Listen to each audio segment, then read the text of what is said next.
We're going to go and try and score. I think we're capable of doing it, and that's precisely what the boys are in for. So we'll go wide, we'll go through the middle, we'll go everywhere to try and get a goal. And you've obviously sorted it out with Stilian Petrov. Well, there wasn't really a great deal to sort out. I told you last week that, or maybe I didn't tell you last week. More to the point. Maybe more to the point you didn't ask me. But perhaps you done for him the job. But no, Stilian, my only annoyance was the fact that he didn't have any permission to say what he did. But I have no problems whatsoever in him saying anything at all. I've said this before. If a players go up in front of the press, they're at liberty to say what they want. I better ask you the question then that all Celtic fans want me to ask you. Will you be in the next round of the UEFA Cup? We're going for it anyway. Absolutely going for it tonight. We'll have a great support. As many have travelled down from Glasgow, and I hope that there's something to cheer by the end of the evening. Good luck tonight, man. I hope you very much. So is this UEFA Cup listing your soul yet? You getting to get excited? No, it's still early. Give it another half an hour, and I'll be up for it. I've said it's not a priority, but at the end of the day, 5 minutes before kick-off, a full stadium, great atmosphere. I want to win as much as anyone. The very easy surface out there. I mean, the rain's been falling down here all day. Is that going to affect the game? It's unusual for this part of Lancashire. Yeah, we got much rain in Glasgow, you remember as well. It shouldn't make any difference. We're a good pitch. I'm sure it will cut up a wee bit, but it is a good pitch. We had rugby league on here on Saturday, which obviously wasn't ideal. But we have good ground Saturday. We worked very hard to make it right. But I don't see the pitch being a factor in the result tonight. Do you expect? I mean, you have said you expect Celtic to score. Do you expect a goal derby tonight? I wouldn't say that. What I'll say, I think we are capable of getting a goal in 90 minutes to take it to extra time. We're a team who tries to go forward at every opportunity. We're a team that only knows how to play one way, and that is to go forward. So, I think we'll create chances against them, but we did the last time out. Whether we take them or not, we'll have to wait and see. But Celtic will have chances. They've got good players in the team. And a big part of our game tonight is not reading the back door open and being punched on the nose there. Are you confident that Celtic can find a way past Brad Friedel again? Because he's been in terrific form, hasn't he? Yeah, I think they're good all the way through, but he has been in exceptional form. I saw him at the weekend at Southampton, and he played very well. So that'll be tough to beat him, but I think we'll have to score to go through. They were impressive all round, weren't they, in the first game? Yeah, I think we knew, that they had good players, but I think we sat off them a little bit too much, especially in the first half. And I think if we go there and adopt the same attitude, we'll be beaten. I think if we go there and be positive, then we'll stand a fair chance. So what you don't want to do is to go to Ewood Park and try to protect the 1-0 lead? No, I don't think you can. I think if we go and do that, then they've got players who will create goal-scoring chances, and it's whether they take them or not. It's not to say we should go there and be cavalier, but I think we've got to be positive. Thanks, Diggy. Stand by for Battle of Britain Part 2, and Henrik Larsson leads out Celtic with Paul Lambert starting on the bench. For Celtic, the hurting still hasn't healed completely after their failure to reach the Champions League, and what Martin O'Neill's team can't contemplate is a double disappointment in Europe.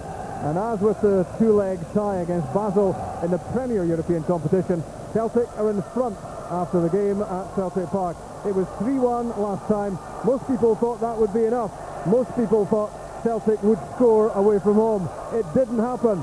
Will it happen this time against Blackburn Rovers, with the Scottish champions having ridden their luck in Glasgow 2 weeks ago to take a 1-0 lead here to Ewood Park?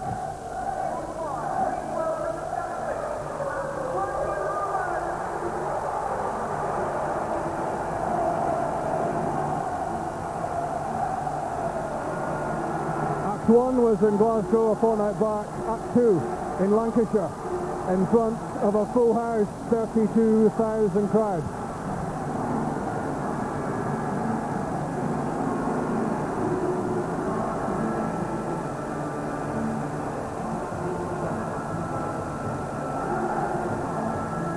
Let's remind you of the two lineups. Flitcroft, Berg, Taylor, all injured for Blackburn, so it's a reshuffled defence for Graham Souness. And what an attacking formation that is, with York and Cole backed up by Dunn and Duff and Thompson, Sandy. Yeah, they're very attack-minded when you look at the team, especially middle to front. For me, all the weakness, if anywhere, could be the reshuffle back four. Neil Johansson having to be forced to play centre-back tonight. He's on the left-back.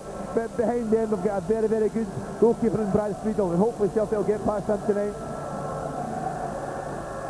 He couldn't, could he? Well, he has done. Celtic manager Martin O'Neill plays all three strikers, Larsson, Sutton and Hartson, with the former Blackburn frontman we've just heard from, Chris Sutton, playing off the front too. And Stilian Petrov returns to the side, which means the Celtic and Scotland skipper Paul Lambert starts the match in the unlikely location for him on the bench. Yeah, it's very unusual. It's a reshuffle midfield, there's no question about that. Petrov is going to have to be more patient, play a little bit deeper, and Chris Sutton's got a lot of responsibility as well tonight, having to work back the way. But when you look at the Celtic team, their strengths could come from set pieces. There are massive threats throughout the team, and hopefully it'll work for them tonight. Let's have a look at the options on the bench for both managers. In terms of strikers for Blackburn, Matt Janssen is a goal scorer. Ciccio Grabi, the Italian, £7 million he cost. Eddie Larsson who started the first leg. And of course in the wide position, Keith Gillespie could play a part in this match. For Celtic, Momo Stila, remember his glorious goal against Basel. Alan Thompson, unlucky to be starting on the bench. And of course, Paul Lambert, the Celtic and Scotland captain, is kept in reserve at kick-off. Well, John Hartson has won his argument. He's been in prolific goal-scoring form. 11 goals, only 6 starts. And Martin O'Neill has had to say, well, I can't leave him out. The former Rangers midfielder, Tugay, the Turkish international, was very influential in the first leg, but he was influential in tandem with skipper Gary Flitcroft in central midfield. How much will Rovers miss him? Martin O'Neill takes a seat. I don't think he'll be seated for too long, alongside his assistants, his trusty twosome alongside him of Steve Walford and John Robertson. Part 2 of this UEFA Cup tie gets underway. Celtic 1-0 up from the first leg in Glasgow 2 weeks ago. Will Henrik Larsson's late strike prove to be crucial? Let's certainly expect there are goals in this game, Sandy. Well, it looks like it. Both teams certainly, Blackburn especially, they've got to go for it. There's no holding back. They must score. And Celtic know the value for goal. If they get any kind of goal tonight, Blackburn then obviously have to score 3. And I just can't see this Celtic team the way they can defend losing 3 goals tonight.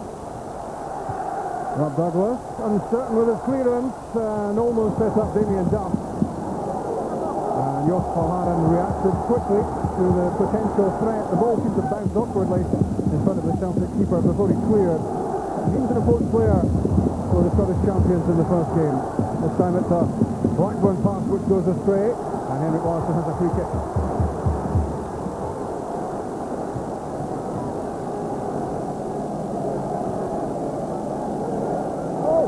Guppy. Stilian Petrov left out the Tannadice on Sunday after airing his grievances about his contract. Back in the side here at the expense of Lambert. Although you would have to say that Paul Lambert and Neil Lennon were sorely stretched in that first half at Celtic Park. They certainly were exposed the first half. Celtic maybe played a little bit deep, and hopefully Martin O'Neill and his team have learned from that. And maybe it's cost Paul Lambert his place in the starting line-up.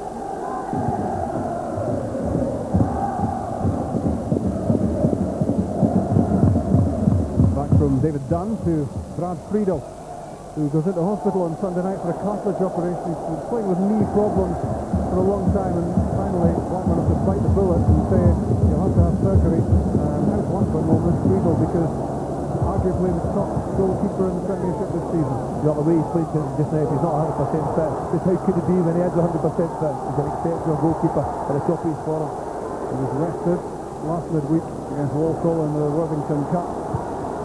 And he has recurring problems with his knee, but you never know from the sort of play that he produces, and who can forget a stunning one-handed stop from Stilian Petrov in the first game. Pure instinct, sharp reflexes, kept out the Bulgarian, and I wonder how the game would have gone if that ended up in the back of the net.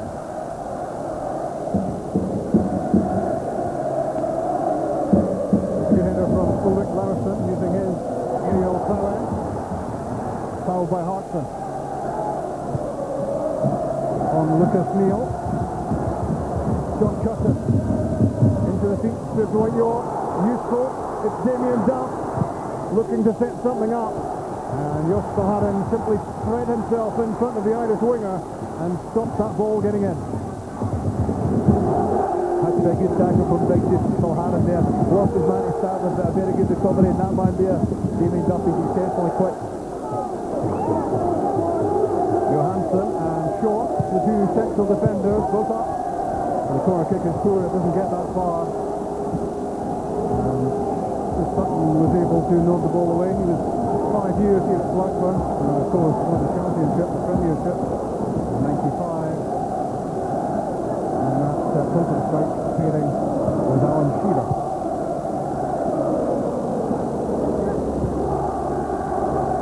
Very short. The kind of strength of Blackburn in the first game. Short as he played the ball over. Adam Sweden. In there, under pressure from fellow Swede. Here's Erik Johansson. Blackburn free kick. Coming against the challenge on Cole.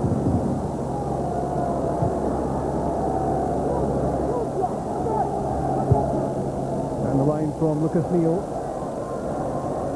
And that's headed straight back to Damien Duff by Steve Guppy. York having a look. Dunn's header. Balde there. Played away to safety by Sutton. And auxiliary ball boy, Martin O'Neill. Martin will be disappointed with Steve Guppy there. Under no pressure whatsoever, gave the ball away in a very dangerous area. Nicole slipped as he received that throw from Lucas Neal. Fresh here, shot from Curtis. Here's Henrik Larsson for encouragement. Sutton for Guppy. Fluffy playing surface, and already several players struggled with their footing. That could be mistakes, that could be goals. There's a few lost their footing, just to say there, Rob, but if Henrik Larsson could have looked up there, Didier Agathe made a great run down the right hand side. Celtic haven't been able to work the ball Agathe's way so far in the match. Balde, half time. Stay calm. Played the ball off Dwight York for Celtic throw.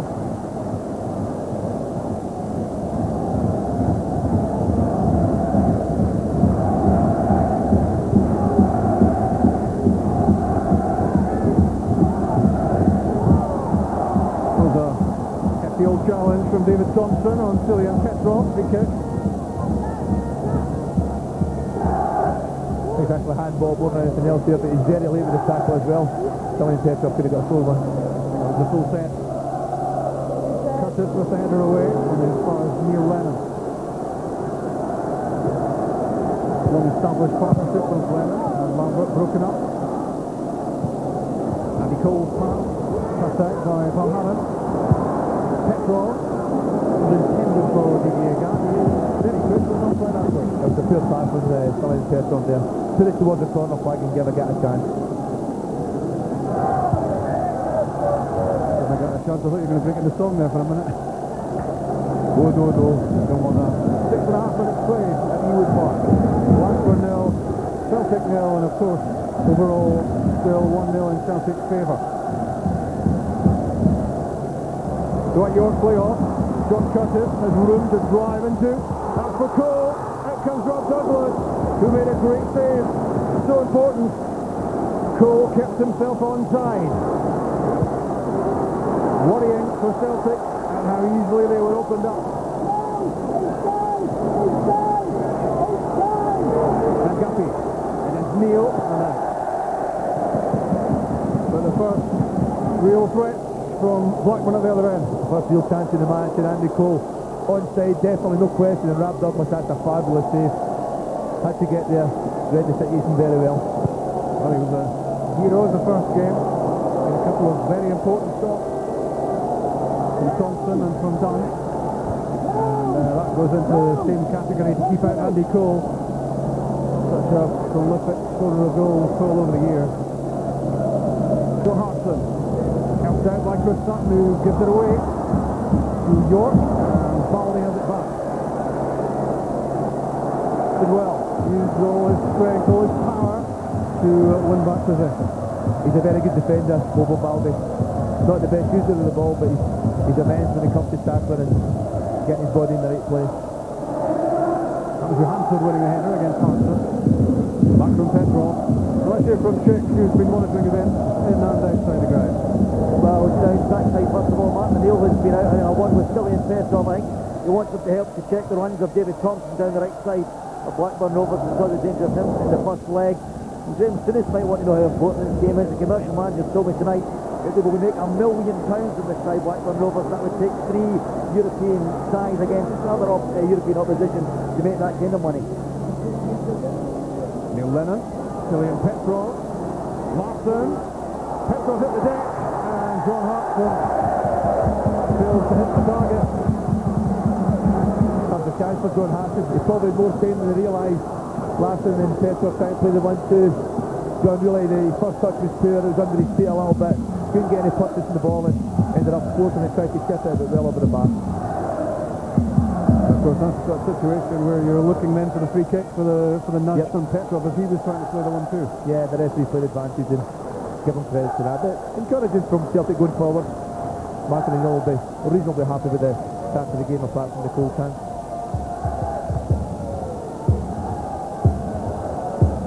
Good play from John Hartson, the target man, cushions the pass for the gap.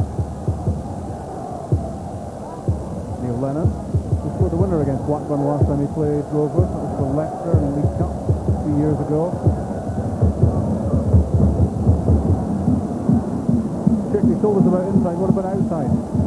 Well, I'm sorry to say it's still a beautiful outside, Rob. I'm hearing reports that the police have had to go to force a cordon outside the main stands at Ewood Park to stop the Celtic fans. Hundreds, if not thousands, from outside who still got their tickets, and the police have had to form a line to stop the Celtic fans coming forward towards the ground.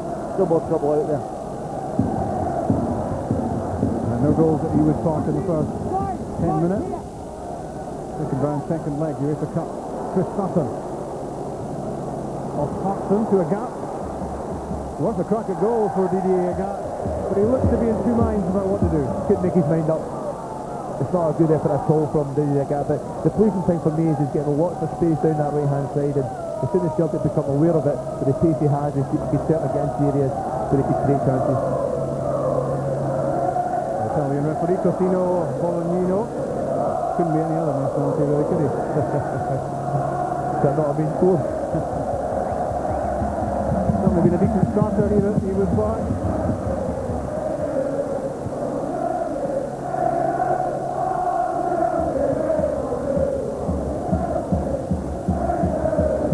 Of course, man of the match competition as usual. PlayStation 2 is the prize to the winner. 0910 225 or texting. Oh no, there's no texting, I'm told. Just via that phone number tonight. And PS2 player could be yours if you agree with Sunday's collection later.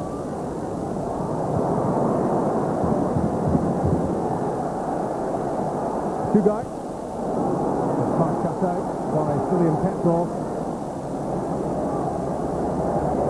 Guppy with Larsson alongside him. And Lennon. Petrov to Agathe. Agathe came on to Sunday United in place of Momo Sira. And he starts this time. Wheels out Johansson. 3 caps already for Sweden. And John Hartson, Ewood, Welsh striker, a first pick from Mark Hughes. And how well the Welsh are doing. Chris Sutton knows the surroundings here. And 10 goals for Celtic already this season. Over 40 for the front three between them in this campaign. They all know what it feels like to hit the back of the net. David Thompson, a bundle of energy in the first game. John Curtis played at Southampton on Saturday. Kept in the side at left back. Clever use of the ball. Lucas Neal. No way through. It's deflected and could still be dangerous. break for David Dunn.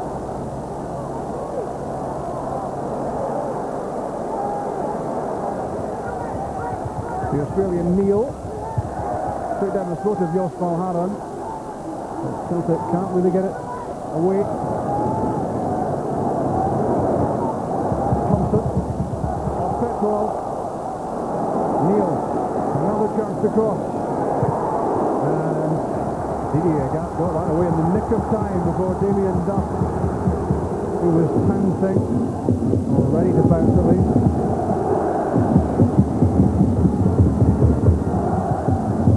Johansson looking for Duff, and Joos Valgaeren was stretching. Felt he was fouled by the Irishman, but it's a corner kick. I don't think it was a free kick, just a good ball forward, a good challenge, and Valgaeren forced into the corner kick. So the 23-year-old Johansson and the 34-year-old Short lend their physique to this Blackburn attack. Set piece chance.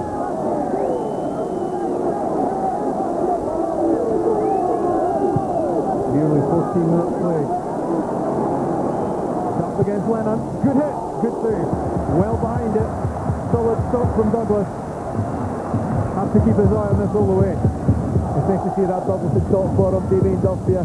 Long the kick on, Lennon fires off the shot right through a rucker player, but McNamara kept his eye on it. Hartson couldn't get his foot behind the ball, and that's given away by two guys. Well, he hardly put a pass astray in the first game, two guys, but it's been a stuttering start from him. So this passes have gone straight at Celtic players. And that certainly gives Celtic some encouragement when you think how it went in Glasgow. Yeah, they certainly dominated in the other part of the game. Here's Henrik Larsson with a chance. Larsson for Celtic, 15 minutes gone. He's done it again. His 22nd European goal 2 weeks ago. His 23rd at Ewood Park. 1-0 on the night, 2-0 overall. There's a happy man. It's a fabulous finish from Henrik Larsson. Listen to say, don't panic. He gets opportunity from someone slipping round about the edge of the box.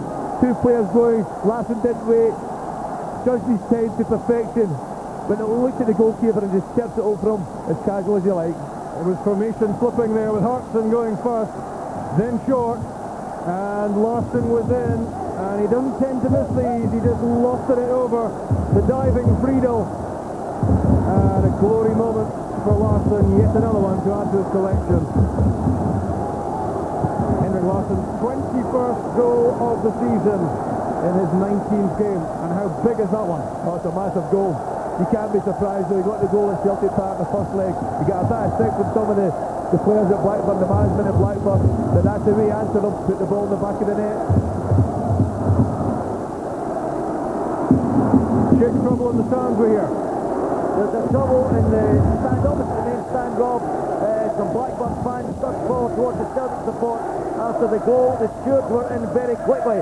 They've got it under control, but that's a hint that this match is very much in an edge.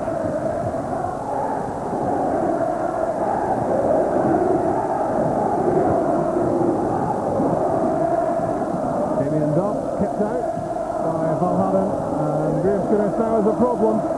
2-0 down, and having discussions with Tony Parks alongside him, because it's the Celtic fans who reckon they now are in the box seat in terms of tomorrow's third round draw. Neil Shot is a good one, and that's another good save from Douglas, because that came through a ruck of players and he didn't see an awful lot of it. Good hands from Big Grab. Seen the shot coming, left foot coming off the right hand side. Got to keep your eye on it. Managed to get there. He's a goalkeeper playing with confidence.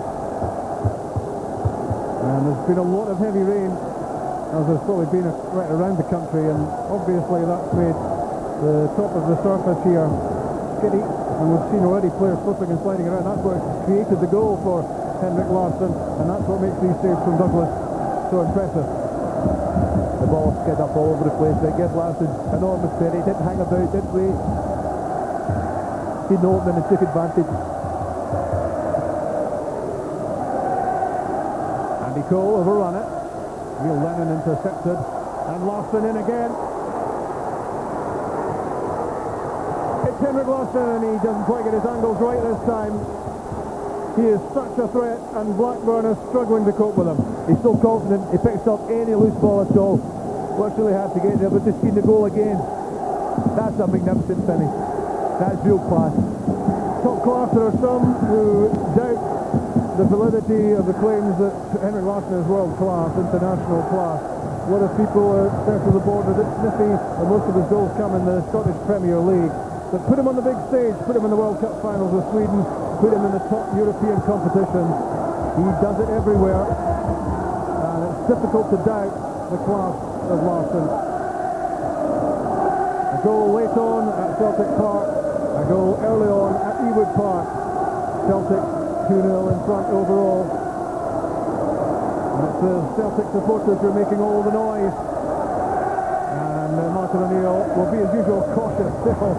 He's hardly likely to be jumping up and down, unlike the Celtic fans. But he couldn't have hoped for a better opening to this match.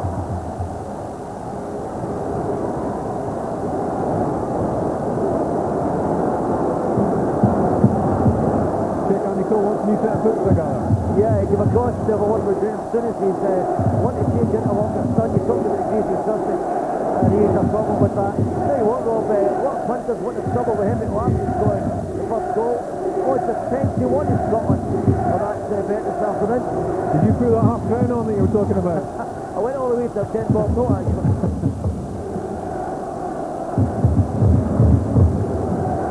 Yeah, 10-1.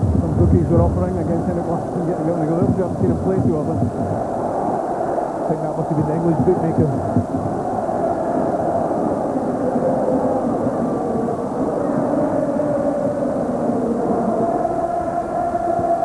Back from Duff to Curtis. And done. Good challenge, Neil Lennon. Oh well, surely he got the ball. Neil Lennon pointing to the ball and saying to the referee, I moved it on, I must have made connection, which he did. He did. The referee's got that one wrong. The players went down very, very late, David Dunn. But Neil Lennon certainly get good contact in the ball. There's no way that's a free kick. Well, if this counts for Blackburn, Celtic will be furious.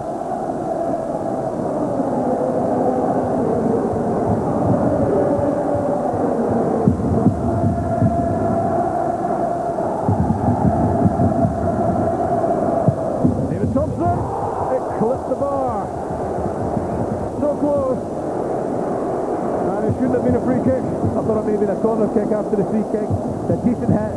Sam Douglas might get a fingertip to that one, but the important thing from Celtic's point of view, it didn't go into the net, it's over the bar. The former Liverpool and Coventry player Thompson outstanding at Celtic Park in the first leg, and showing his menace here again. He may have started in a quieter fashion this time, but that was an explosive hit. And you might quibble about the free kick, you would definitely quibble about the free kick, but you wouldn't quibble about the quality of that hit from Thompson, which would surely have beaten Douglas had it been just a matter of inches lower.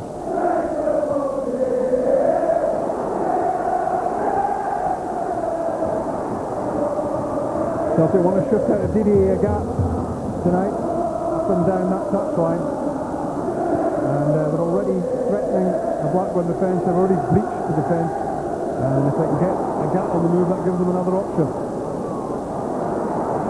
Larsson, Sutton, having a look. Fails to get it in beyond Johansson.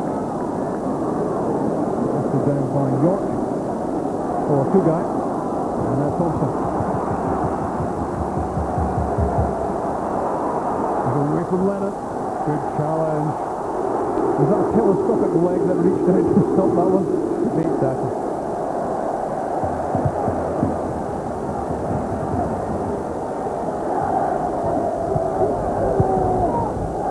We're almost at the midway point in the first half. And if you've just joined us, you've missed Henrik Larsson's second goal of the tie. His 21st goal of another very productive season.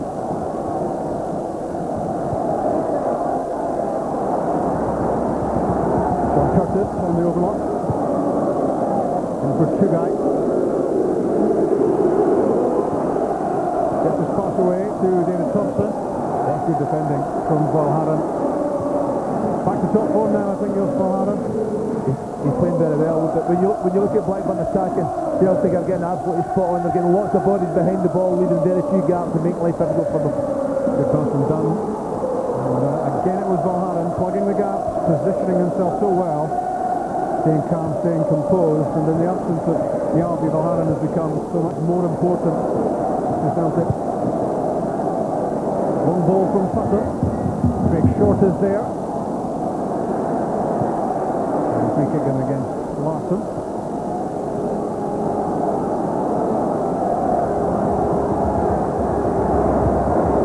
Useful pass for York. But again, the ball gathering pace off the surface. Ewood Park content to hammer the ball clear. The live football on BBC Scotland goes on and on and on.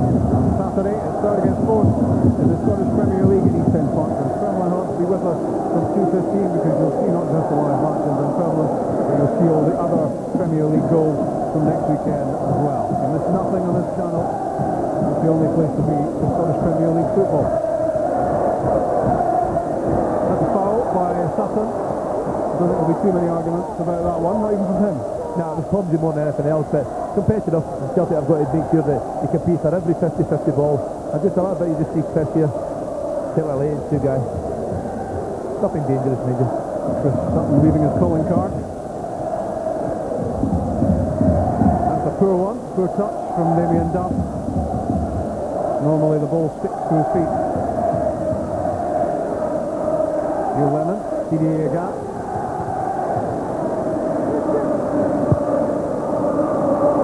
Hartson spreading the play and picking out Steve Guppy. Larsson play off, goes to Tugai. And then Neil Sainz from Millwall. And looks a decent signing for Graham Souness as well. Johansson played up for York. But York couldn't keep it under pressure. And Joos Valgaeren got a sore one. And Joos Valgaeren still down. That's a worry for Celtic. He set that late tackle. The referee was going to get the free kick, played advantage. And that's the last time McNamara wanted one of his defenders injured. Petrov came down that time. That was a free kick, but it was the one before that where Stilian Petrov get caught. Stilian Petrov making it public at the weekend that he wouldn't be signing another Celtic contract, but as Mark O'Neill points out, he does have a contract currently which takes him to 2005, and maybe time for a little deliberation between now and then. One or two to say the least. They'll be concentrating on football tonight. The plan working for Celtic so far, always a gamble when you do something radical like leave Paul Lambert on the bench and play three centre forwards in your lineup. That's a gamble, but it's certainly working at the moment. But even before the Celtic scored the first goal, the opening goal, they certainly were playing very well, with lots of confidence and well in control of the match. Back from Curtis to Friedel. He's been in top form past Friedel, but there was nothing he could do with Henrik Larsson bearing down on him.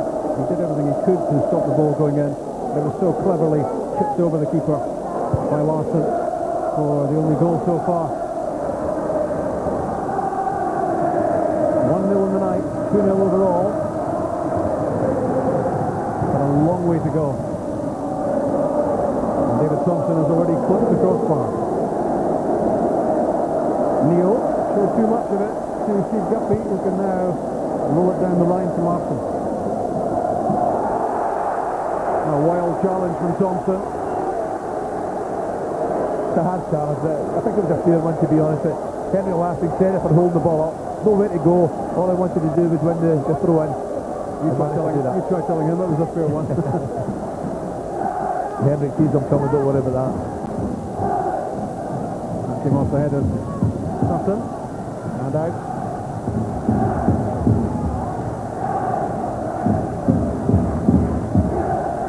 Well, Celtic said there was a lot left in the locker. They said they would play much better than they did in the first game. And that's what's happening so far. That's the way it's planning out. Ball may continue, but you said earlier, a long way to go yet. Here's Ulrik Laursen to David Duff. And now back with Craig Short. Vital experience, more than 500 top flight games behind him. Balde in the inexperienced category in terms of top flight football. And he's learning. Duff kept out. Thompson. Duff again, great challenge by Balde. Terrific timing. And now Celtic on the move.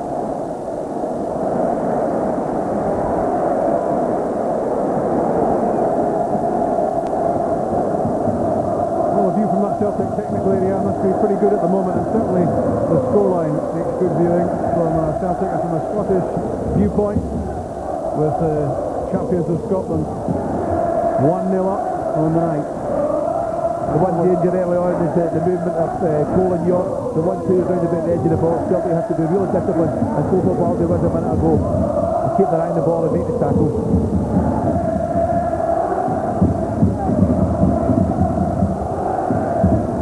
Hartson, the two centre-backs for Blackburn.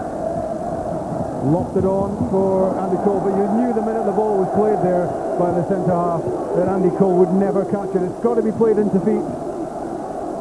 It was too heavy. As soon as the ball hit the ground, it was only going one place, with the skid off the ground, with pace. See the goal again here, Lucas Neal certainly got to sleep, thought the centre-half was getting it.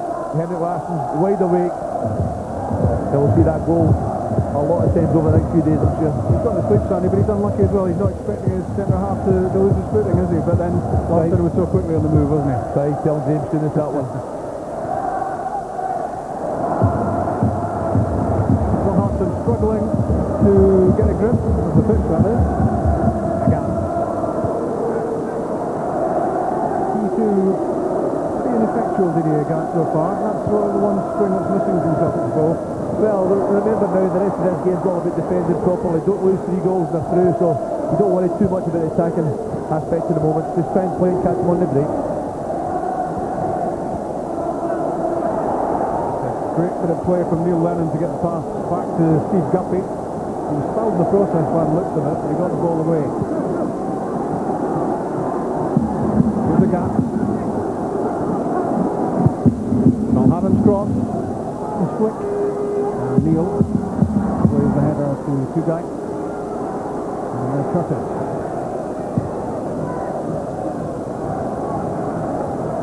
Andy Cole battling for possession with Joos Valgaeren, away by Balde, straight to left back Curtis. More than half an hour gone in Blackburn. You're watching BBC Scotland, a big match, the only show in town.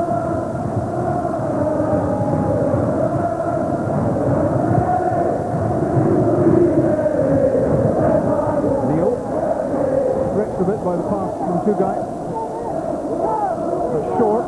Look at the closing down work being done by Petrov.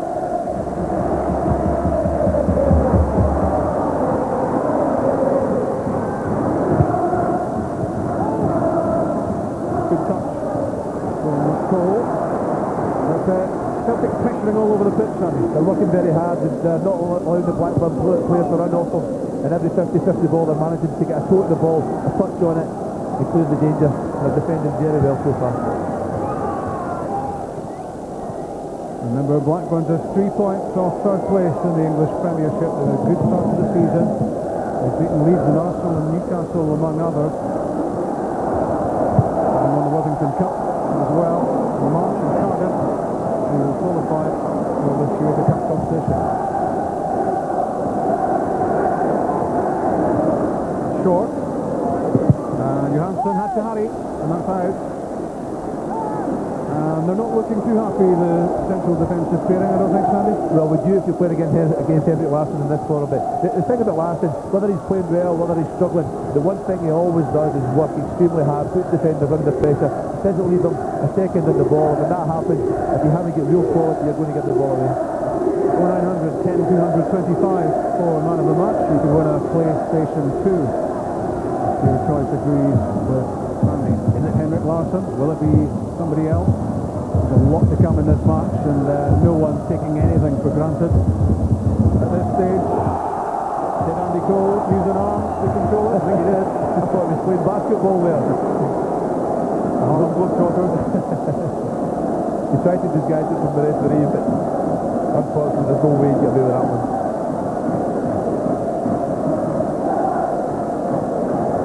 Andy Cole has scored 15 Blackburn goals so far, and 11 months ago for £8 million. Legend of Jack Walker lives on. He's found a lot of money into the club when he was alive, and even after his death, much of his estate has been placed in the hands of the Blackburn board. Unlucky in his past, flattered back off the heels of Cole, as Blackburn Rovers look to be in on something interesting there as they attack with a lot of pace. Times of chance, they've done it, looked up, the opposite side, Damien Duff was in, he got beyond Didier Agathe, the time when he looked the other way. Just that tells you this match is far from over. This tie is far from over, even at 2-0 in Celtic's favour. Blackburn won't lie down. The man, formerly with the moustache down below us, just won't allow that to happen. No, James Davis is a winner. He's always been a winner as a player and as a manager, and he'll make sure his team fights right to the end of this game. Friedel with that strapping on the problem knee. York flick to Cole, and that's straight through to Douglas. But a lot of credit there goes to Bobo Balde for the pressure he was putting on Andy Cole. It made sure that the header was not too harmful, and the link-up with York didn't really come off. It didn't. I think as long as Celtic keep Blackburn playing high balls forward, then the three big lads at the back will defend it well. It's the ball on the ground that's always the problem, the quick movement in the front two. And ball by Damien Duff. Well, Graham Souness doesn't have a moustache anymore. Chick does, I gather, at the moment. What's the former Rangers manager up to, Chick? Well, he obviously wants his players, I think, to get more width. I think he feels everything gets played through the middle. Like trying to set time signals, get a bit of width into the game. But remember, he's 2/3 of the way through a domestic ban, just applying for European games, so it's a rarity for him to be in the dugout still at the moment. Good work in defence from Damien Duff. Poor pass. Checks up Celtic and Lennon. Sutton, Agathe, Larsson. There's a good old push from Henrik Larsson. Got away with it. 10 minutes from half time. Sutton. All the calmness in the world. Petrov, Larsson, Petrov, Thompson in the way. Short clear. Back it comes from Larsson.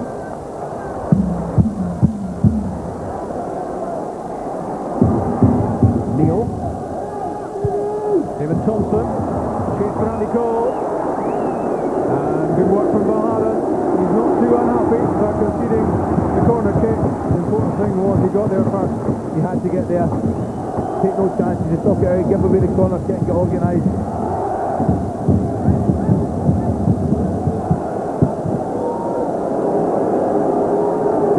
Craig Short pushes up into the penalty box. David Thompson's corner kick. Hartson was there, only as far as done. It gets a flick on its way in, and that's a terrific change of direction from Rob Douglas to make the save. Lucas Neal it was who flicked that on.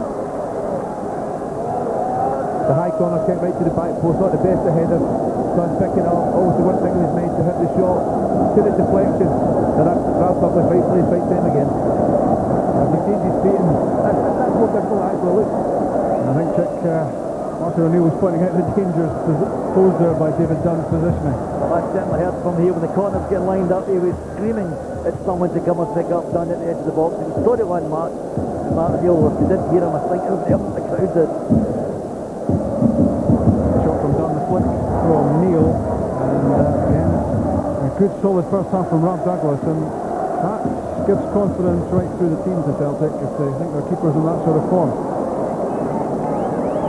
And you've got him putting up a solid shot at one end, and Henrik Larsson always likely to score at the other, and then you've got a pretty good combination.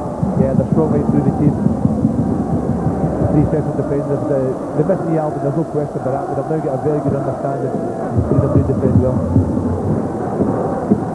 Magnus Hedman also still out injured, too sweet on the casualty list at the moment, and he will certainly be competing for the goalkeeper's jersey when he's fit again. Hedman, he wasn't boxed just to sit on the bench all the time. Rob Douglas looking as if he's up for the challenge, and he wants to play because he wants to keep his Scotland place as well. Well, if Edmund wants in, he's going to have to, when he gets this chance, if he gets a chance, he's going to have to play really well, because Big Rob Douglas, for me, he's made this position the number one at Celtic his own. Flip from Cole. There's Dunn. Aimed at Duff. And good defending by Didier Agathe.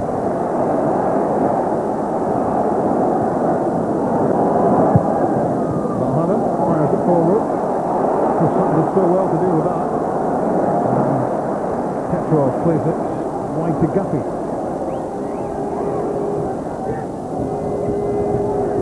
Petrov, Lennon. Evading the challenge of David Dunn, who's flung himself in. Valgaeren, good pass, Sutton. Back from Larsson. Joos Valgaeren has joined the attack. And Celtic on a free kick for the foul by Tugai on Sutton. It's a free kick, it's a late tackle, but just before that, great interpassing from Celtic, moving the ball all over the park, good play, keeping the ball, making life really difficult for Blackburn. In lots of ways very similar to the first leg at Celtic Park, where Blackburn could keep the ball. Well, on this sort of surface, it might well be worth a crack at goal, even from long range like this. Rebound possibilities. Everyone back for Blackburn. Stilian Petrov lines himself up. He got a fair bit of power behind it, but David Dunn was right on him as he pulled the trigger. It went well wide. It was well wide. David Dunn, give him credit there, putting Stilian Petrov under lots of pressure. Couldn't really look up, couldn't really find the target, and snatched this a little bit.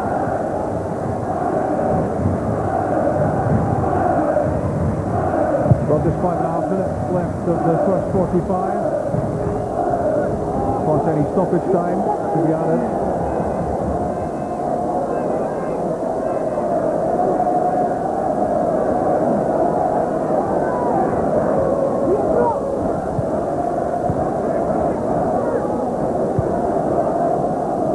Two guys are short.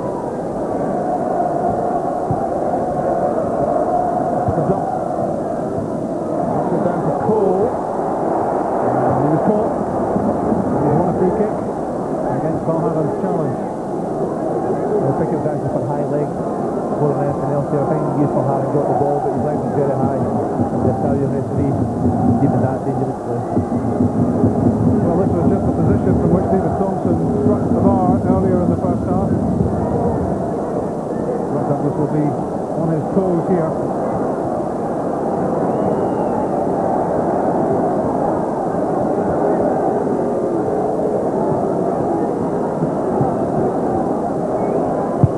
It's Thompson, it's Douglas, and a good punch.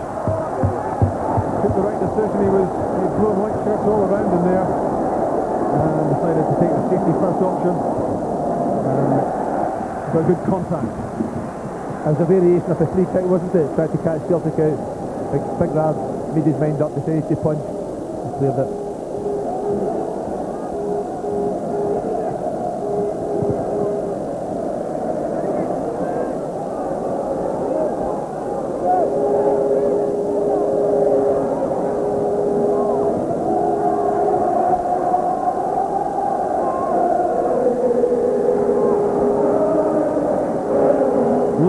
Watches all around the ground. Nearly 41.5 minutes on the clock. Blackburn throw this time. The next 5 minutes or so are so important to Celtic now. Don't lose a goal before half time. Get to half time, get in front, have 2 goals in front, and it'll make life so much more difficult for Blackburn's second half. Lovely touch from Larsson, releases Petrov. Tugai, not for the first time, giving the ball away. And that's credit to the pressure he's being placed under. Thompson's header finds Dunn. Back to the tiny Thompson.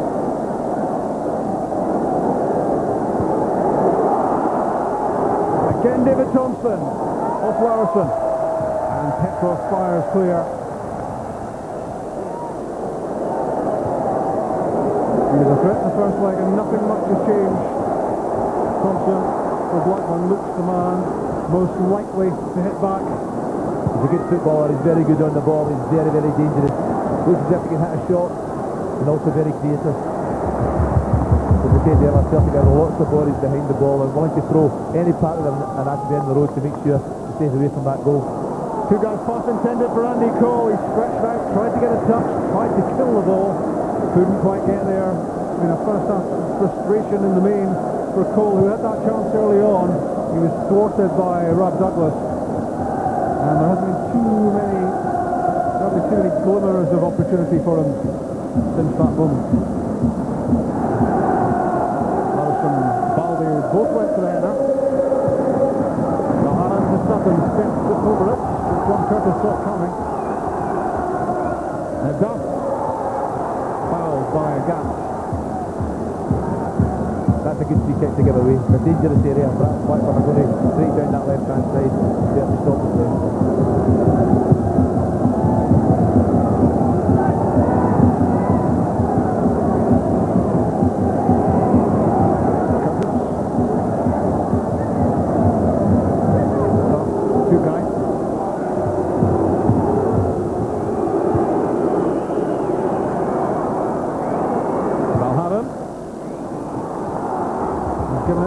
Thompson, and this time off target. Off balance as he struck it and sliced well wide. That's frustration more than anything else, I think, there. Pleased to see, to be honest with you. He is a decent player, he certainly rushed it a little bit there. Here's the goal again. He does it so well. Time after time. Look at the composure of Larsson when he gets in this sort of position. He's been there so often, and he's done that so often. He saw Friedel committing himself, and he just lofted the ball in. His first touch was so good. That's at bottom time. Tends to be composed and stick it in the net. Use an arm there to flick the ball on. 15 seconds away from 45 minutes.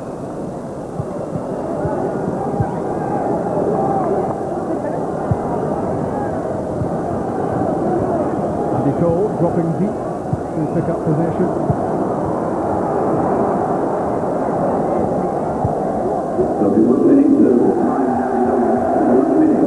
And signs of frustration creeping into the Blackburn play as we enter the first and only minute stoppage time at the end of the first half.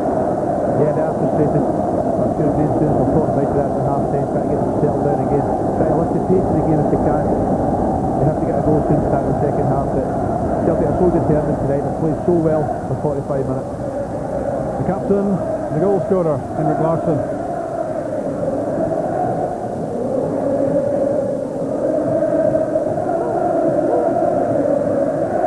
Nearly time up.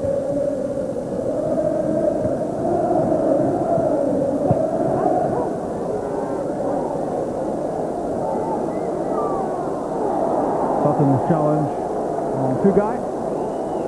And a Blackburn free kick. Will there be time to take it? I don't think so. That's the first half. And what a first half for Martin O'Neill and for Celtic. Henrik Larsson's goal, added to his late strike at Celtic Park 2 weeks ago, means that Celtic now have a 2-goal advantage with 45 minutes left in the Battle of Britain. Blackburn 0 at Ewood Park, Celtic 1. Thanks, Diggy. It's been a good show so far, but Martin O'Neill will have been impressing upon his team in the away dressing room here that the job is only half done.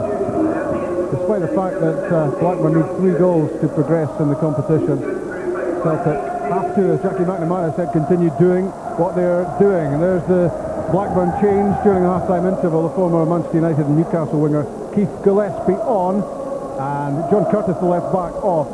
So it seems very much as if Graham Souness will play the second half with a back 3, and he has to go for it, Sandy. He will go for it, there's no question. The substitution proves that. Keith Gillespie is very quick. I'm pretty certain he'll play wide right and try and get at Steve Guppy, try and use his pace to get beyond them. So Celtic will have to maybe adjust at some point in time to try and nullify that. Hartson immediately linking with Sutton and Larsson. The trio working well. And almost a corner kick, not quite.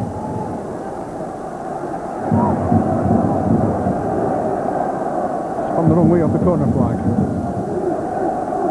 But immediately the front three linking up, and Blackburn wonder how Keith Gillespie will prosper. See some magic from him. Valgaeren's throw. Headed clear by Johansson.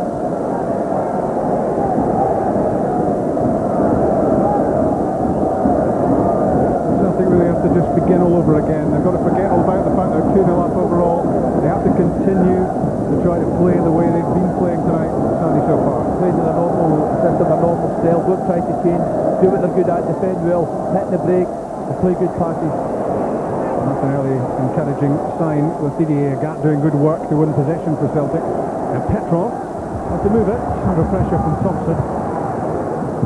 Laursen looking for Larsson. Gets it back. The former Hibs defender. Change of pace from Henrik Larsson.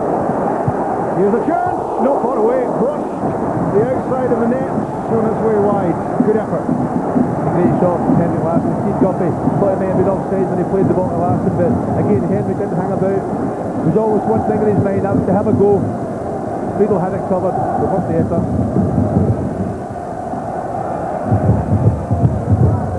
Not far away from Larsson, whose career tally for Celtic now stands at 178 goals from 224, or that should be 223 and a half games, because this one's not finished. It's not bad, is it? That's exceptional. He's a quality player, and no matter the criticism he gets about staying in Scotland, it doesn't matter where you play, you have to put the ball in the net, and it takes ability and class to do that. Chris Sutton in partnership with Hartson and Larsson. Sutton playing just off those front two, and Blackburn have struggled to deal with it. Guppy for Larsson. Here's an opportunity. Chris Sutton and John Hartson. What a miss! A real chance to tie things up for Celtic. He can't believe it. Nor can he. There should have been 3 chances. Larsson getting the break in the ball. It's a good ball from Guppy. Looking up, taking the right option, trying to fight Sutton. He mishit it. Hartson wasn't expecting it. A bit disappointed with his final effort. He should have been on his toes, ready for it coming. Sutton was stretching, but John Hartson wasn't, and he just tried to place it with his instep into the corner. And he's been in such top form that you really would have put an awful lot of money on Hartson tucking that chance away. 11 goals this season from just 6 starts. He's been almost a permanent fixture on the bench for Celtic until recently. And well, you were just looking for the net to be ruffled by Hartson's effort, and for Celtic to be 3-0 up overall, at which point any sort of Blackburn comeback would have been a long shot. Blackburn might benefit from that boost. You just hope from a Celtic point of view that that's not a crucial moment in the game. Well, it could be, but the way Celtic are playing, there's no reason why they can't build up more attacks, create more chances. There's a massive gap, just looking at the play now. With Gillespie coming on, Lucas Neal, and Connor's going off, Lucas Neal's tucking into play almost to the centre back, and there's a big gap down that left-hand side of Celtic attack.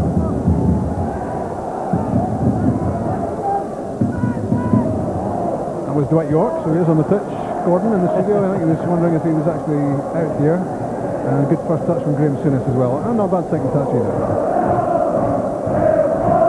For 5 years he was the Rangers manager, and he won 4 titles in that time. He's used to success,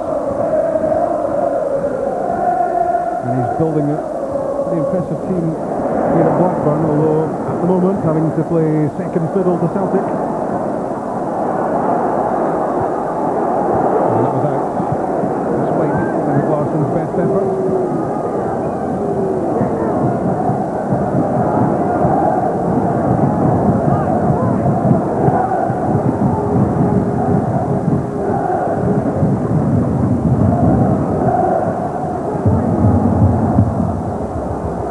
Cole, such a fantastic partnership over the years for Manchester United. Their high point was 1999 when they led Manchester United to the treble of the Premiership, the FA Cup and Champions League, and They've just scored goals for fun in their careers.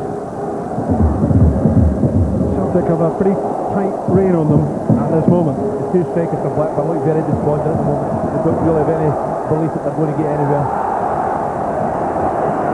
Good running from Didier Agathe, very direct and enticing. Niels Erik Johansson into the challenge and free kick. You can see Didier Agathe growing in confidence the longer the game goes on. Lots of composure there. He's very good at running at people with the ball. Ulrik Laursen has it back. Driven into the feet of Sutton. Good layoff. Henrik Larsson peeling out wide. Having a look at what's on. Sutton coming back in for it. And it runs through to Agathe. Lennon. Joos Valgaeren given away to two guys. Now a chance for a quick counter, and what good work that was from Chris Sutton.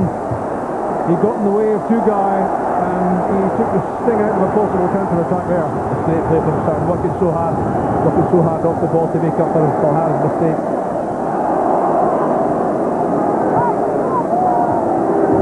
Hartson teasing and tormenting the Blackburn defenders.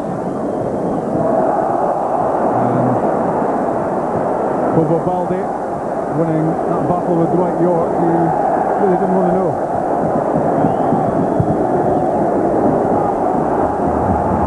Blackburn looking for some inspiration from Damien Duff. He's well capable. Cole's layoff. Done shot, brilliant block by Stilian Petrov. Sensed the danger and just threw himself at it. That's typical of the way Celtic defended, throw their body in the road.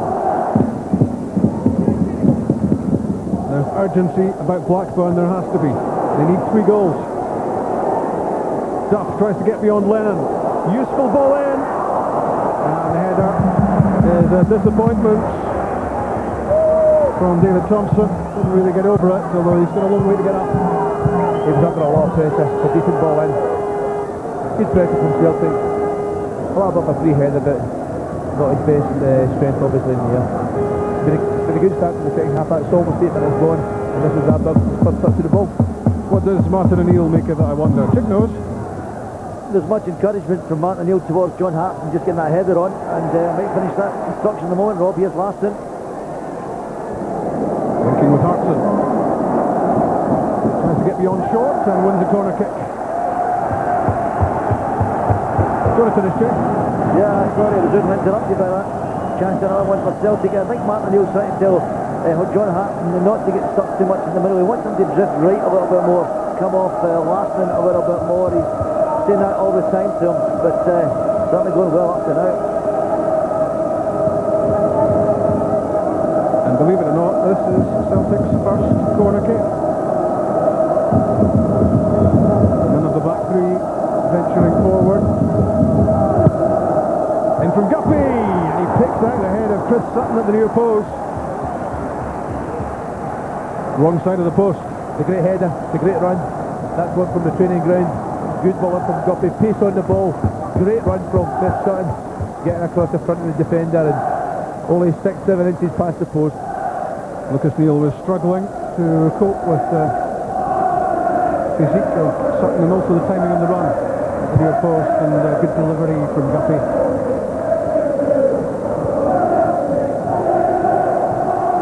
He's done for Duff, and the pace of Didier Agathe means he's never likely to get caught out in terms of pure speed.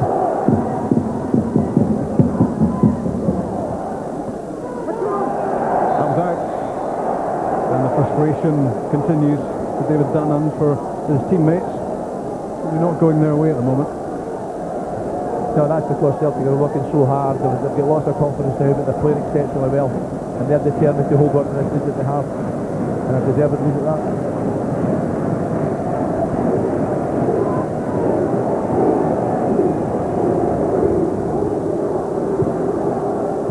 Gillespie to Dunn, two guy, Andy Cole, here's an opportunity, but he's offside, it won't count. Even if it had gone in, Ulrik Laursen was there, but the flag was up. It's a good run from Andy Cole, trying to stay onside, so you can see it there. There's only inches in it, half a yard at the most. The assistant referee on the far side Give him credit, absolutely right. Ulrik Laursen making sure.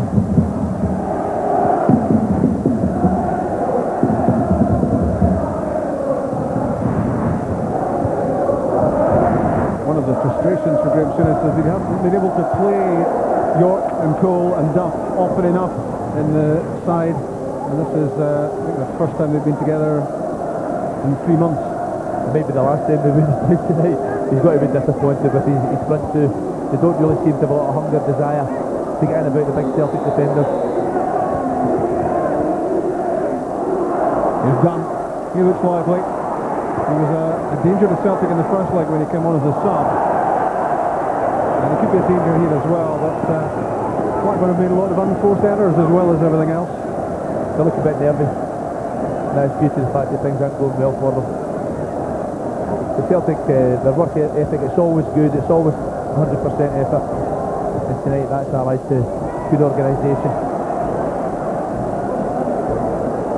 The man of the match lines will close at 9:25. If you want to take part, if you do, you better get on with it. Oh no, 900, 10, 200, 25. You've got a quarter of an hour to take part in our man of the match competition. You could win a PlayStation 2. Who do you think is man of the match, or maybe more to the point, who do you think Sandy will pick as man of the match? Not always those two are the same. There's a fair chance it could be a Celtic player. I was thinking that.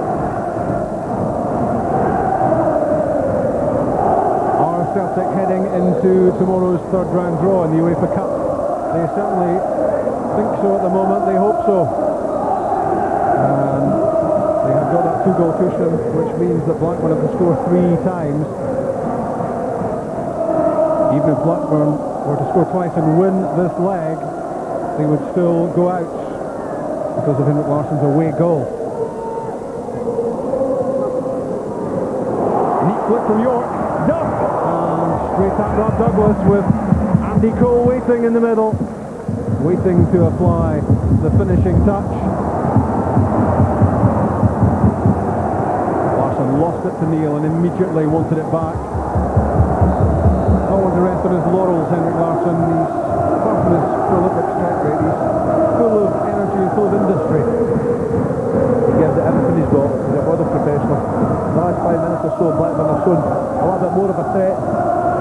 Almost scored in the offside situation, and Damien Duff getting beyond Didier Agathe. They've got to stop that happening, stop crossing, get in the box. I think Blackburn thinking about another substitution check, are they? Who is it? It's certainly going to make the change, Rob, in just a few minutes, so we'll bring you news of that as soon as we can. Chris Sutton, the former Blackburn player, he will be enjoying this so far.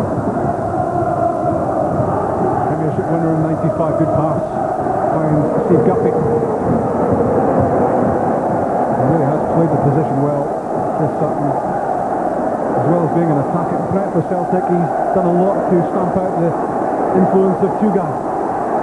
Now, Agathe's cross, dangerous. Played in with a lot of pace, a lot of power. And it was a difficult one to deal with. It was good play from Celtic, attacking down the left-hand side. Steve Guppy hold on to the ball, not rush, keep possession into Petrov, and he switched the play to the right-hand side. And Agathe's always willing, 1v1, try and hit the dead ball line, and won the corner. Petrov took it up. 8,000 Celtic supporters behind Brad Friedel's goal. In from Steve Guppy. No great challenge on the US goalkeeper.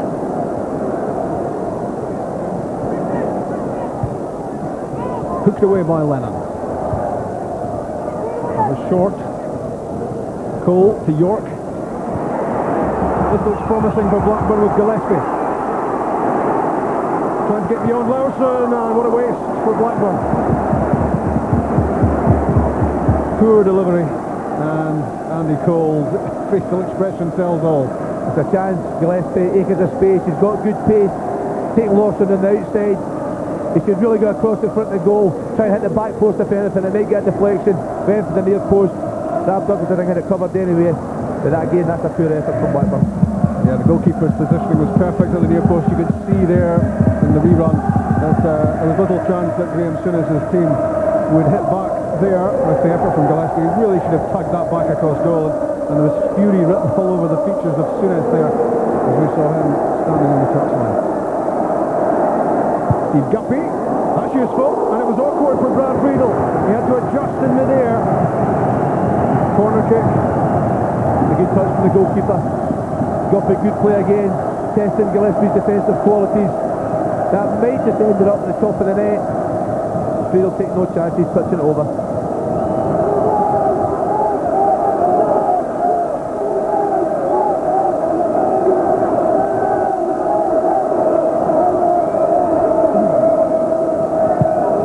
Stilian Petrov fires in the corner kick, and John Hartson, if he'd made up a little bit more ground, would have been able to stroke that into the net unchallenged. It's a great corner kick. Left hand side, right foot, lots of pace, lots of curl on the ball, just asking to get attacked. So I think you give Blackburn credit there. The big defender stood the ground, didn't let the Celtic forwards get across the front of them. Martin O'Neill says, keep this going, keep up the work rate. Balde, under pressure from Duff. Thompson. Valgaeren's challenge. Keith Gillespie. Handball, not given. And chipped by Guppy to Larsson. Now Lennon. Given away by two guys, to Sutton. Larsson was in a good position down the left-hand side as Sutton slipped that through.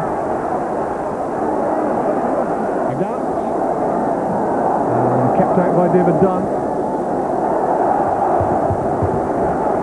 Did that pretty well. Good defending from Dunn.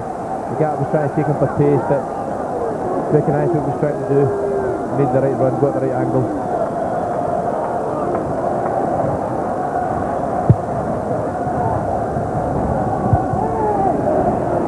Neil Lennon on the end of Brad Friedel's kick out. Johansson. Valgaeren. In charge.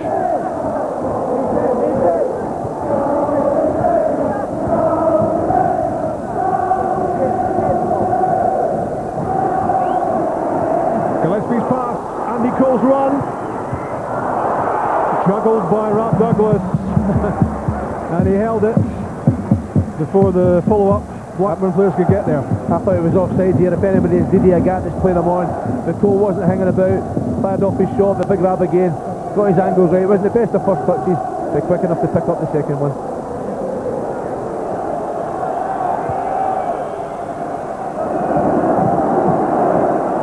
John Hartson making life difficult for Lucas Neal.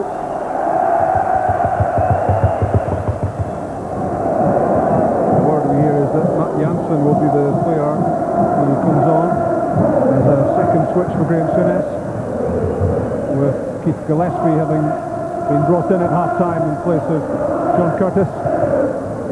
Two guys delivery, and it's the wrong angle. And not for the first time in this match, a Blackburn pass skids away off the turf, off target and out. The pass has been poor.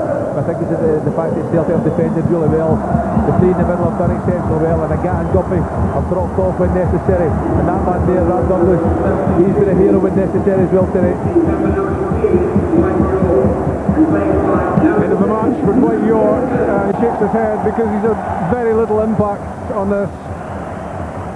Not one that will go into his scrapbook, but it's a big moment for Matt Jansen, who was in a horrific motorcycle smash in the summer, which was at the time almost life-threatening.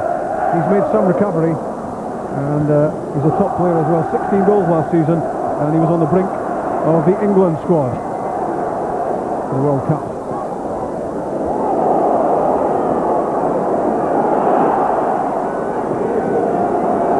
Here's David Dunn, equally at home in central midfield or in the wide areas. Two guys, strokes a pass out to Keith Gillespie. Cruz is past Steve Guppy, now needs a good ball in, and it's not a good ball in. It's right down the throat of Rob Douglas, no challenge on him, and again Gillespie is a disappointment. It's a poor delivery. His pace got beyond Guppy with ease. He'd acres of space to pick a Blackburn player out, but threw up high and big grab. Couldn't drink to him.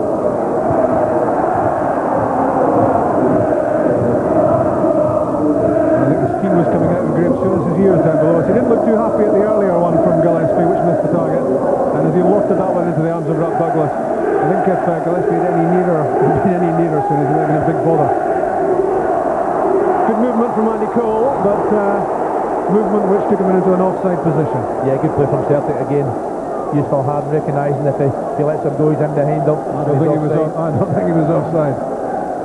Half a yard. But you mentioned Keith Gillespie there. I bet he's delighted he's on the far side of the pitch, well away from Graham Souness. I think he still might hear him. I think Graham fancies a stronger drink than water. Let's hear from Chick. Yeah, Celtic are going to make the change now. Skipper Paul Lambert's going to be introduced. Obviously Celtic want to tighten up now, Rob. Here's Andy Cole. It was a good ball in, but great work from Stilian Petrov, sliding in to play the ball away to safety. And that's what's required by Celtic. Petrov, who so often supports the strikers and gets beyond them and scores goals, doing terrific defensive work there. Yeah, that summed up Celtic tonight. Every one of them willing, more than willing. So Paul Lambert will be introduced shortly, but Blackburn could be in further trouble. Larsson to Guppy. And another corner kick for Celtic. I think John Hartson might be the player to give way as Paul Lambert comes on. He's not a bad somebody, Paul Lambert, experienced player, the type of player when he comes on tonight. He'll manage to hold on to the ball, keep the shape. Celtic wouldn't be weakened with him coming on. Petrov's corner kick! And Chris Sutton surely seals Celtic's place in the third round of the UEFA Cup. Back at Blackburn, which was his home for 5 years, he struck Celtic's second goal of the night. It's 3-0 overall. Surely now, no way back for Blackburn. That's it, it's all over. What a magnificent goal from Chris Sutton. It's a great corner, Stilian Petrov, real pace again, right hand side. Sutton getting across his marker. That ball's only ever going to end up one place. That's the back of the net. He missed one a few minutes ago. No way was he missing this one. Blackburn didn't take the lesson. Brad Friedel has got quick reflexes, but not quite quick enough to deny Sutton his moment, his 11th goal of a very productive campaign. Larsson and Sutton have Celtic 2-0 up, 3-0 overall, and Celtic surely marching on in Europe as Paul Lambert, the captain, joins the fray. Celtic deserve that, no question. The whole game they played exceptionally well, looked really dangerous going forward. Stuck the ball in the net twice, can't ask for any more. And it was John Hartson who went off amidst all the celebrations following that goal. A flashing header from Sutton, brilliant run, well picked out by Petrov, and even the amazing Friedel could only push the ball up into the roof of the net. Blackburn now looking well beaten. But Celtic will want to keep the gloss on the performance. They won't want Blackburn even pulling a goal back. Well, that's right, Rob Douglas will want to keep his clean sheet. It's important, the goalkeeper. The defenders won't want to lose anything. And this whole team are so determined. They'll want a right good result tonight. They could add to it. Because as Blackburn push forward, trying to get something back, there are holes appearing. And Henrik Larsson not too far away from that cross from Sutton. Sutton really shouldn't have played that as early.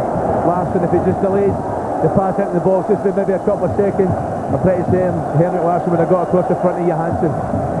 Just didn't really give him a lot of chance. When we see the goal again, Lucas Neal, Sutton's lost him. That's a great header, just gliding off his head. The pace in the ball from Petrov made it easier for him. It's a great finish, goalkeeper no chance. Not a happy night for Lucas Neal, who was caught out by Henrik Larsson at goal number 1 and beaten by Chris Sutton for goal number 2.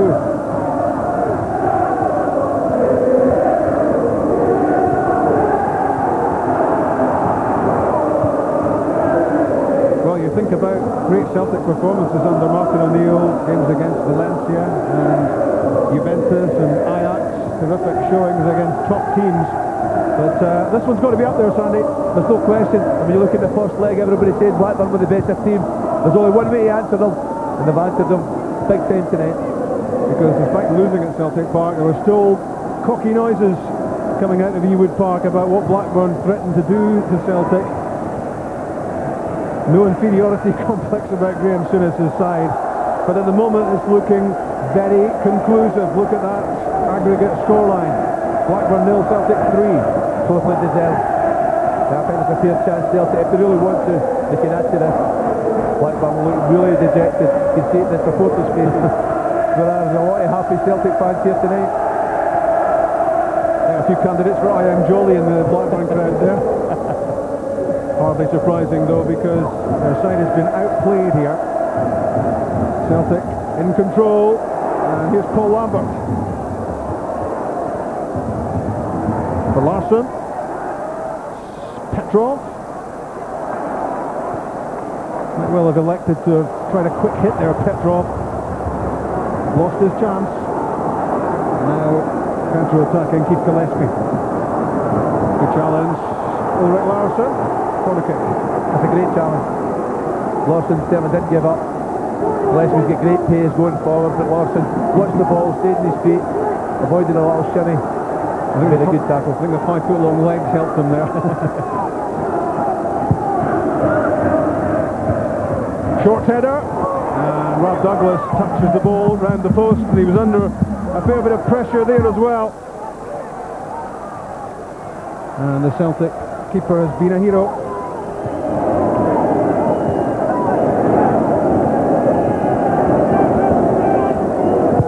That's cross charged down by Chris Sutton. Didn't quite know where it had gone. The important thing was he got in the way of it.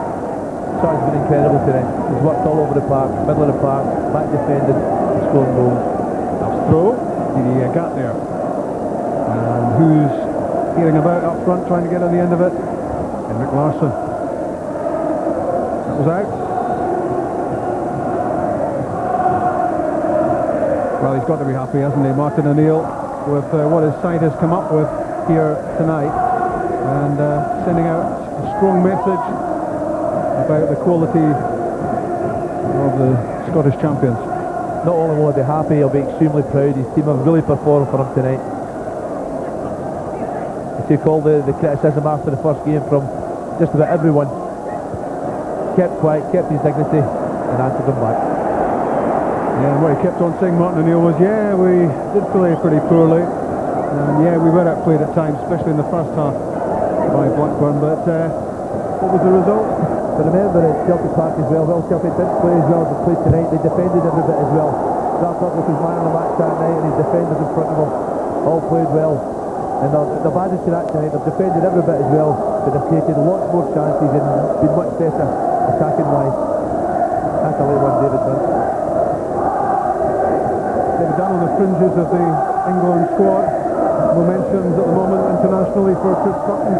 But this sort of showing really must or should catch the eye of Sven-Göran Eriksson, because maybe Sutton exemplifies what Eriksson doesn't currently have in the squad.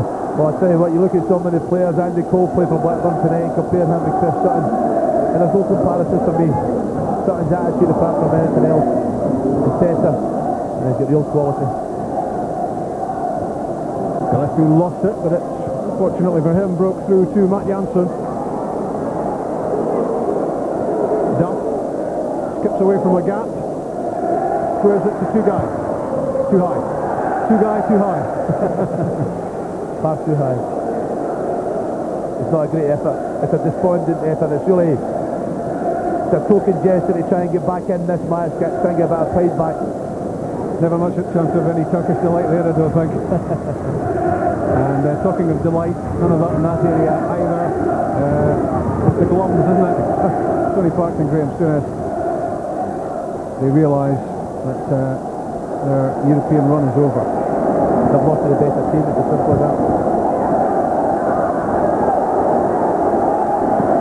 The young Swede did well there against the more experienced Swede.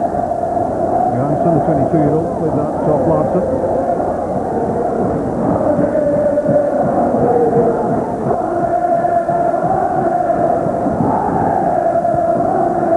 Played away by Dunn, straight to Valgaeren. Now Tugay.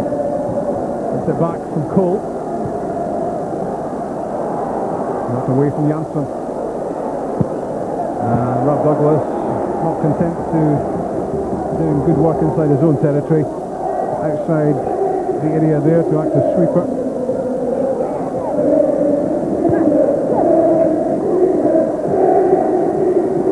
The referee getting in the way of Chris Sutton.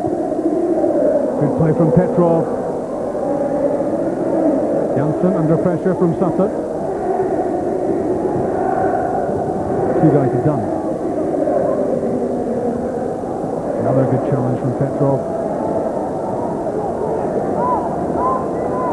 Interesting, the role of Petrov and the performance of Petrov tonight. Not as showy as he sometimes is, not so obvious as he sometimes is in his contribution, Sandy, but he's done an awful lot of work. He's been asked to keep the shape in there, do the holding role in the middle of the park beside Neil Lennon, and he's shown he can do that.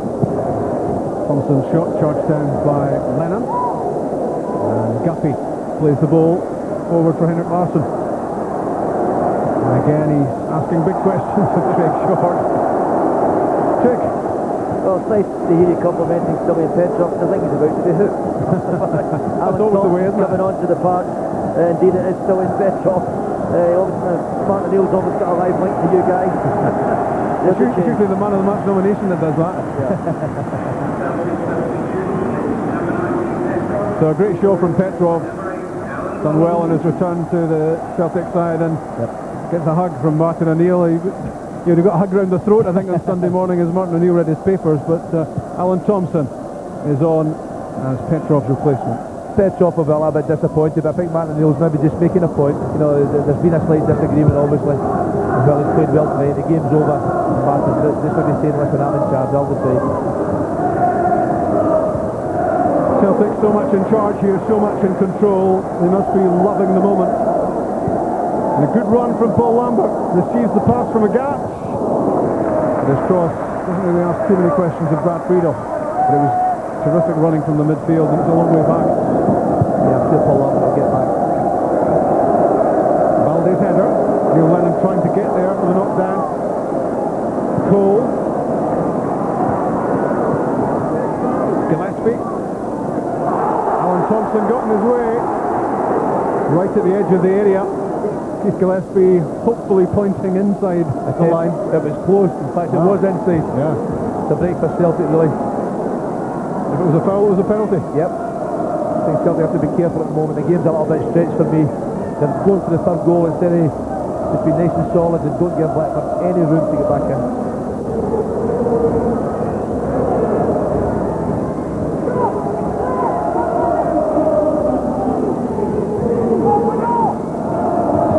Minutes left in Lancashire.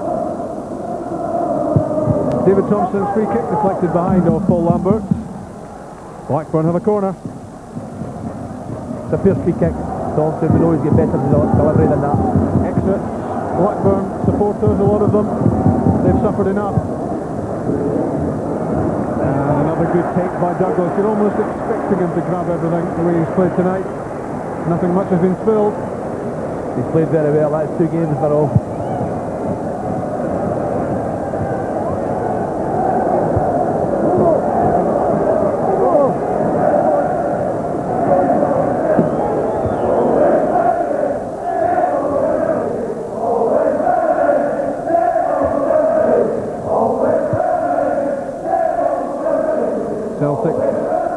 Healthy lead in the Champions League qualifier to Switzerland and failed to use it, losing in Switzerland, going out on away goals, but they've never looked likely to make that same mistake in Blackburn.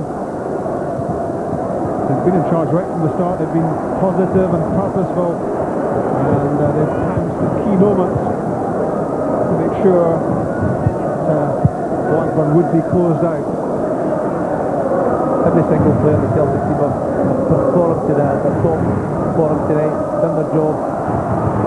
Good run from Craig Short, out of defence. Gillespie playing an early ball in, and he's having a nightmare. I just wonder what Graeme Souness is shouting at him at this moment in time. Terrible ball in. Check, I believe that Sandy Clark signing Momo Seal is about to get on the pitch. Yeah, Momo's still in, I think, obviously for Didier Agathe.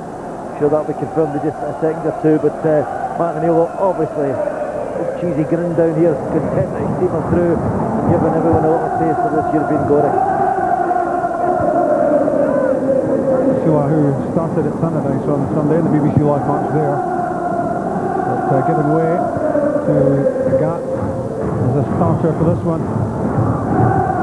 And Agathe's been pretty solid on the right hand side, doing what he always does, which is powering forward in attack and getting back in defence, and at the moment he's trying to keep a close eye on Damien Duff. I think he may find it might be Duffy that'll come off. Leslie's getting far too much room down that side. Thompson can go to the wing back area. I'm almost still maybe in the middle. Big shorts. Lambert in the way. Now Larsson.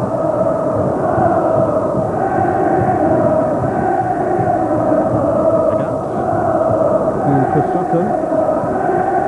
And the pass misses out on Lambert. Back goes Valgaeren.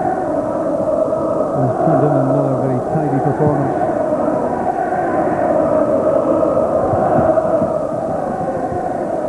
Balde. Andy Cole thought that was his, but he obviously hasn't missed Bobo Balde too often. He'll know him now.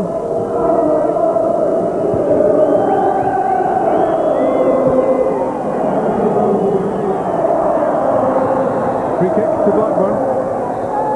Going against Joos Valgaeren. Trying to take it quickly, they'll have to come back. Momo Sula is at the touchline, ready to come on. And it is to be a straight swap down the right hand side. Agathe off, Sula on. And Agathe, who was quiet early, but he made a useful contribution, Sandy. Yeah, he played well. As I said, he grew in confidence as the game went on. I'm a little bit surprised that Martin's taken him off, to be honest with you. But Momo will come in, he'll slot in for the last 8 or 9 minutes of the match and won't let anybody down.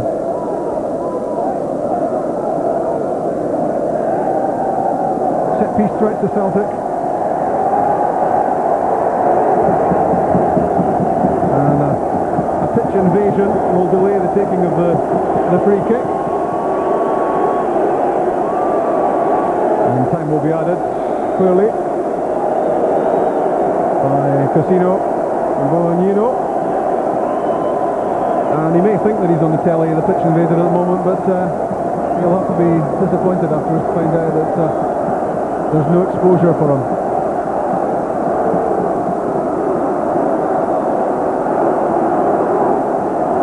Well, that's him hustled out of the game. And we can get on with this free kick. 83 minutes played. David Thompson's efforts reflected behind, off the head of Chris Sutton, I think it was, in the wall, from free kick to corner kick. And a steady stream of Blackburn fans heading towards the exits.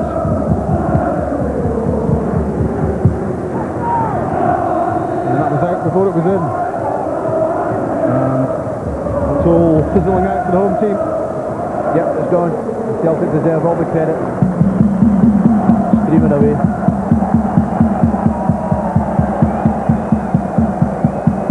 We might have just the Celtic supporters left shortly. Dunfermline Hearts is our live match on Sunday, 3rd against 4th in the Premier League.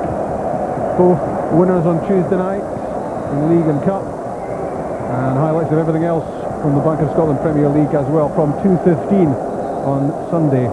Be there on time, or else you're liable to miss some of the goals from this coming weekend.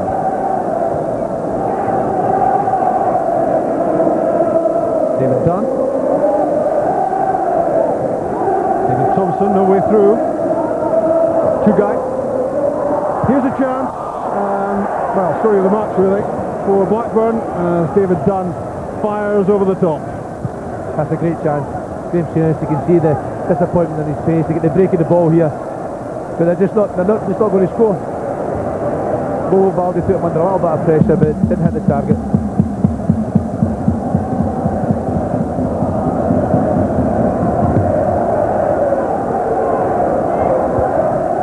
Duff centre. That's Balde.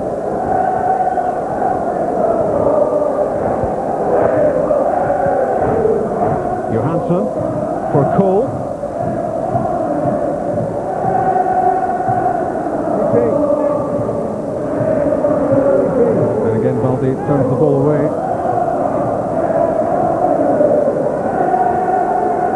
Sutton absolutely immense for Celtic tonight.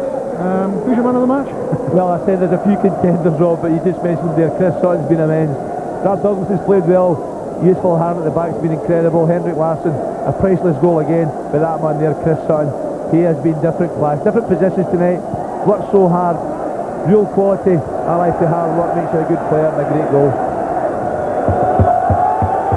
And I think this sort of showing on English soil must surely alert Sven-Göran Eriksson to the fact that he must be worth a look at the very least. He's got to be.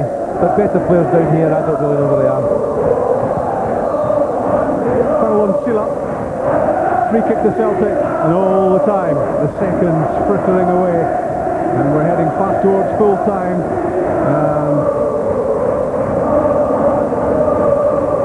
Well, I didn't think it was that mild down in Lancashire. Was that a check?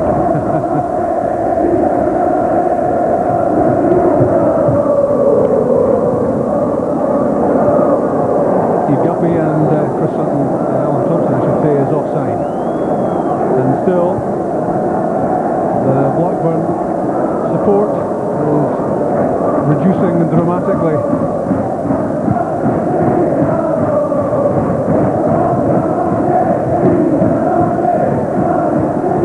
Thompson tried to combine with Cole. Good interception by Alan Thompson. And as you try to put this result into perspective, consider that Blackburn Rovers are just those 3 points off third place in the English Premiership. They're one of the top teams in England, and tonight they've been outclassed. Have been, absolutely no doubt, no question about it. Celtic thoroughly deserving the victory. That's the first yellow card in the night. It's a late tackle. Ulrik Laursen, he's always getting there first, and that's a dangerous one. Lucas Neal. If Blackburn had made progress, Lucas Neal wouldn't have played in the next round because that's his third yellow card in European competition this season. But I don't think it needs to concern him this particular season. I've got to say, Rob, the referees had an exceptionally good game tonight.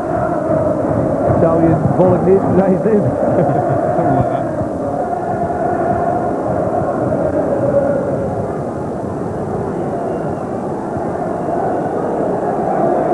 Minutes left of the 90.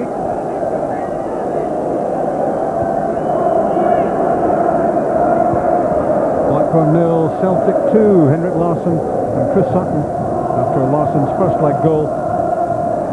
3 goals in front, Celtic. David Dunn unable to get past Neil Lennon.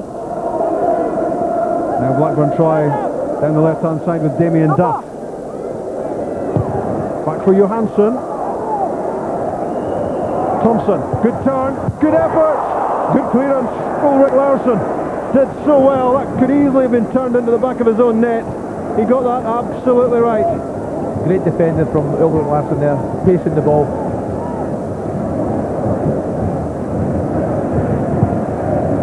Duff's right foot cross this time. Guppy's there to fire the ball away. Two-guy, done. Shot deflected, the sting taken out of it by Balde. And no problem for Douglas. Inside the 90th minute. It's the 89th minute and Celtic are still working so hard. They're desperate not to lose a goal to make sure they get the right result here. Terrific turn by Thompson, and it was a dangerous ball fired across goal as he slipped. It had the beating of Douglas. Andy Cole flung himself in, and a well played Ulrik Laursen, top defending. Had to get there, could have been an OG. He kept his composure, designed the ball and made sure the ball went the right way.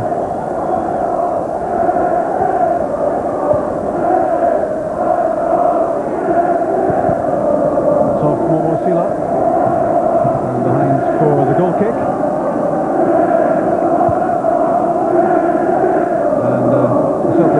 Not beating Graham Souness or anything. 90 minutes played, 2 to go. 2 minutes between Celtic and the UEFA Cup third round draw in Switzerland tomorrow.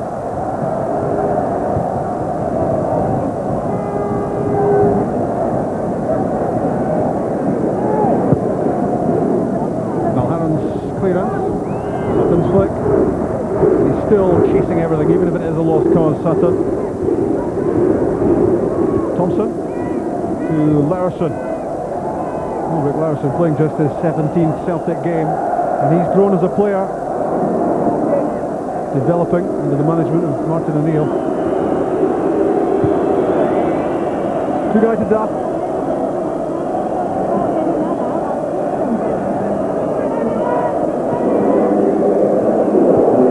And even now, Celtic's work ethic is so obvious at a time when they might be sitting back and admiring themselves. They're still putting in one heck of a shift. Yep, they're all working hard. We've got lots of praise for this in the media. More on Burley deserved. Not to mention tonight. Have you praised Celtic? I think so. There's Valgaeren, and certainly confused Rob Douglas there by flicking the ball away, but proved to be a decent decision. And it's also a Celtic throw. And Valgaeren, well, Celtic haven't had a failure tonight, but Joos Valgaeren has been very influential at the back.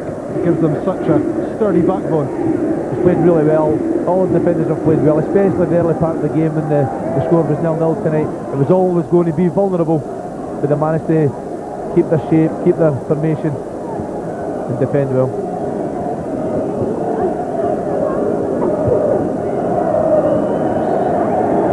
Celtic have won the Battle of Britain. The Scottish champions have blown Blackburn away. Henrik Larsson scored the opening goal on 15 minutes, having scored the late goal in Glasgow 2 weeks ago. Chris Sutton made sure that there was to be no Blackburn comeback, and it's the name of Celtic which goes into tomorrow's UEFA Cup third round draw. It's been a phenomenal performance from the Scottish champions against one of England's leading sides. 8,000 Celtic supporters here to see it. A 5-star showing from Celtic, and they've answered a lot of questions here, and Graham Souness will have to accept that his side tonight had to play second best. Blackburn 0, Celtic 2, and it's 3-0 Celtic overall. Martin, no doubt, who were the better team that time? Well, we played very well, very well indeed. We felt that we obviously could play much better than we did in the first game, especially first half where we hadn't got the ball at all, and that wasn't the Celtic that we know anyway.